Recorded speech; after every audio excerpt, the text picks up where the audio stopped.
Apa itu syarat? Barang yang lazim dari tidak adanya, tidak ada masyrut. Itu namanya apa itu syarat? Lazim dari tidak ada syarat, tidak ada masyrut.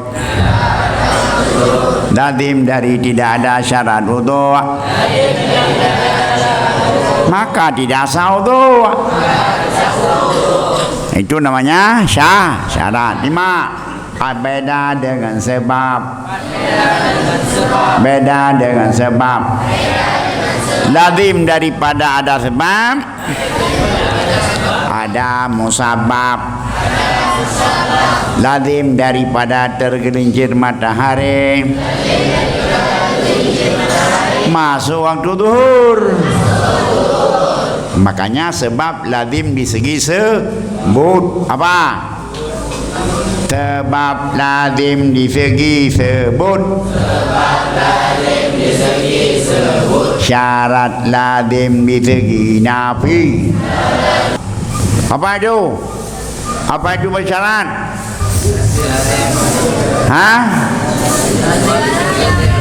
Barang apa itu syarat? Lazim di segi apa itu sebab?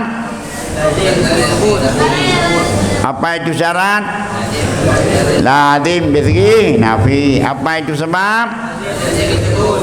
Bagaimana lazim di segi nafi? Lazim dari tidak ada syarat, tidak ada masyrut. Lazim daripada tidak ada syarat, tidak ada masyrut. Syarat berwudu bagi daim hadas, masuk waktu, tidak masuk waktu,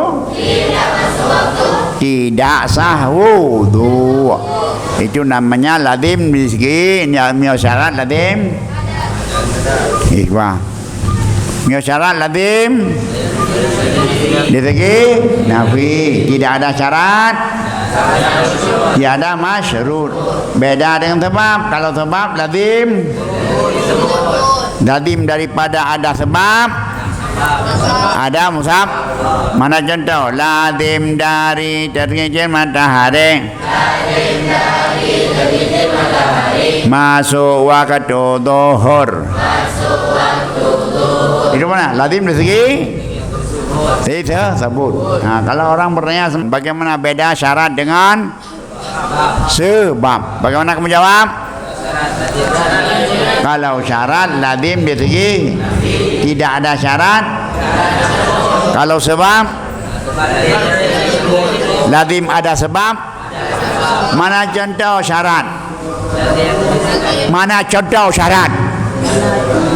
Seperti syarat wudu tidak hadas, masuk waktu, tidak masuk waktu. Mana contoh sebab?